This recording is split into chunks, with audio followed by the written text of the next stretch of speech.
Many of us were slapped in the face and caught in disarray when the pandemic first hit. We didn't know what was going on, what to expect, and most of us reacted. Recession or not, we know how to lead through uncertainty. The word unprecedented should no longer be an excuse. No matter what comes our way, we have all been through enough to know how to navigate the unsure waters. I can't really speak on the recession of 2008, as I was a 20-year-old corporate trainer traveling around the country opening up new restaurants and having the time of my life. Despite the economy, our business was booming in sales performance and franchise growth. After all the travel and perks, the only financial commitment I had was a $500 a month apartment. So as you can imagine, I didn't really understand the impact that recession was having on the world. That was solely based on ignorance. I just didn't understand what was going on. Now, fast forward to the pandemic, I was a 32-year-old CEO of a self-serve frozen yogurt brand, had a mortgage, a wife, a 7-month-old daughter, and a surprise son on the way. So yeah, I gave a shit about the economy then. Therefore, I can really only speak to my experience during the pandemic. Now I get it.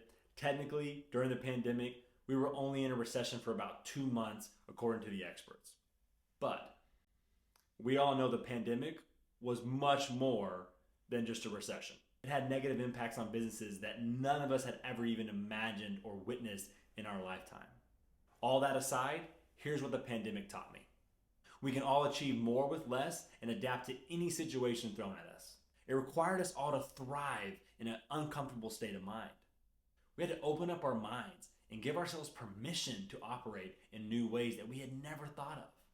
We had to let go of some of our original brand standards, the way we've always done it, because the world in which those standards were relevant became non-existent, all while carrying the weight of mixed emotions and uncertainty. We developed this new muscle, right? This new muscle called getting shit done. And the shit changed every day, so did the people. Many of us were slapped in the face and caught in disarray when the pandemic first hit. We didn't know what was going on, what to expect, and most of us reacted. At the same time, we all became very scrappy, resourceful, and resilient. It made us stronger. There is a real difference between nice to have and need to have. Here are 5 key lessons from the pandemic to consider in preparation of a recession. Lesson number 1. Create a variety of backup plans based upon revenue and EBITDA thresholds in preparation of an economic downturn. Regardless of if you think a recession is coming or not, regardless if you think the pandemic is over or here to stay, we all should be preparing for the unknown now. No matter what year it is, we know how bad something can just swoop in and destroy. So we need to make sure that we are planning ahead.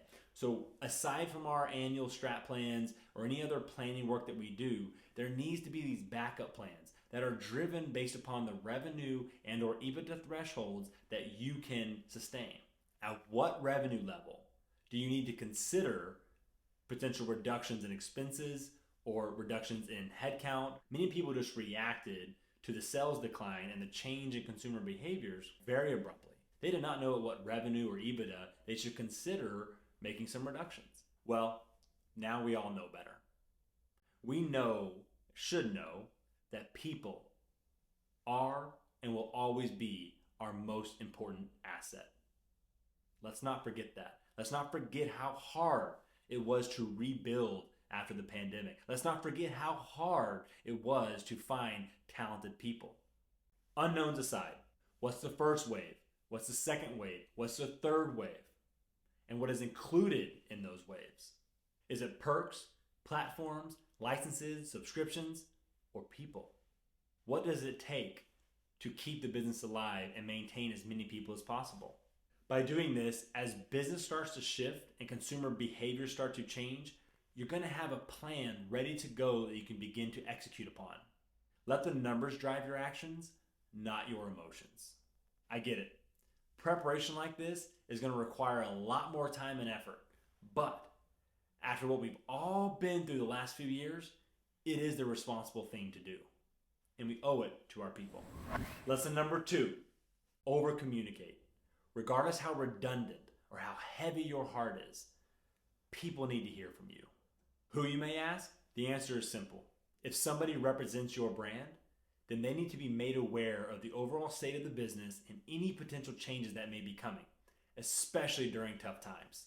I know it's scary, and I know some people have a fear that if they share the truth and provide the actual insight, it might scare people. But it usually has more benefits than it has risk. This can help alleviate fear and uncertainty and build a stronger trust. However, communication needs to be two-way. Seek advice and opinions and ask others how they would navigate the situation differently. Do they have another approach that may benefit you? You never know. Regardless of the role people are in, they may have a great idea that can help you navigate these tough times differently. Consider that when you're going through all this, make sure the communication is not only clear, concise, and frequent, but it's also a two-way street. You never know what can come from that level of vulnerability and openness. Lesson number 3, perks, platforms, services, subscriptions will always be available when you need them, but dedicated people may not be. Throughout the pandemic, it was very common to hear about brands having small teams with expensive, underutilized tools. In most cases, the services, the platforms, the resources were maintained, but the people were not. Many tools are so robust and beneficial and provide value, but are underutilized when the people who own those platforms are no longer there. When those people are gone, so is the process. The smaller the team gets, the scrappier they get, and they shift focus from structured process to GSD mode. It's all about GSD at that point. Think about this. In most cases, a single subscription is the equivalent of 2 talented people. Next time you're in that position, consider what other platforms, tools, resources can we eliminate temporarily to be able to afford more of our people? Because end of the day, the people are going to be the ones that make a difference in your business. Nothing else. Lesson number 4. Just because it made sense in 2019 does not mean that it makes sense now, even if you can't afford it. It's been a common trend that as businesses have rebuilt and have surpassed their 2019 performance, many thought it was a good idea to revert back to all the things they used to have, right? And repurchase a lot of services and platforms that we talked about earlier, or they've invested back into strategies that they put on pause during the pandemic. Although some of these things are going to be required to maintain this level of performance and grow beyond it. But we need to make sure that we're not just going back to the things that we used to do because we used to do them. Do they actually make sense in today's world? Do they align with how your brand has to operate now? Is that strategy from 2019 that is sitting on the shelf still valid? Does it still carry weight? Is it still going to make the perceived impact that it had back in 2019? It's best to start with a clean slate and generate new ideas based upon what we know now. If you are going to purchase and invest in things from the past, make sure you're doing it in a safe and strategic way. The last thing we want to do is over leverage our capital and end up in the exact same position we were 2 years ago. To where we end up in the exact same position we were 3 years ago. We definitely need to keep growing, but we need to do so in a slow and steady way. I can personally remember having a moment to pause after so many layoffs were conducted and realizing that, wow, we still have a $100,000 platform over here, a $60,000 platform over there. This perk costs us X, that perk. But where's all the people? Who's using these platforms and services? Nobody. So what's the point? Lesson number 5. If you must conduct layoffs, make sure that you personally clarify that to those who are affected, it has nothing to do with their performance or contribution. This is an important step. When you go through the layoff process, so many things are running through your mind, and you're naturally going to wonder, what did I do? Why did I not make the cut? Why was I not considered to be on the list of people who got to keep their jobs? Approach them with compassion and empathy. They are going through what may be the toughest time of their life. Everybody has a story. Everybody's going through something. You never know what this is piling on to.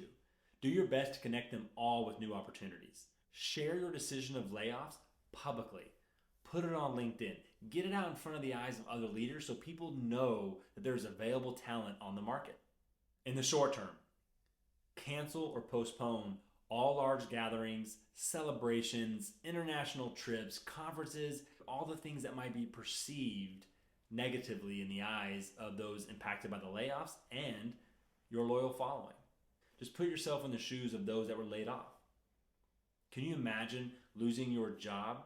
Could be your dream job, could be the main source of income for your family, and going and sitting at home sharing the news, and the next day you see on social media that there's some big party or that the executive team is off to some international trip. Like, just think about the message that that sends. Think about the perception that that creates. The people who are laid off get hurt by this more than we all realize. When they hear about this upcoming event, or they hear about a big purchase from their friends who still work there, or when they just hear about all the new fun things that are happening, it's very hard to digest. And even though it may not be accurate, you know what people are thinking. Wow, was I laid off so they could afford to go do that? It creates this perception that you can afford parties, but not people. Yes, culture may suffer temporarily for those that are still employed. However, that is a lot more digestible than it is to lose your livelihood. So I'm sure they will all understand. There were so many examples of companies that after the first pandemic news story hit, they started to cut majority of their people. And most of them could never recover or build back up after that. And they have remained stagnant or have disintegrated since then.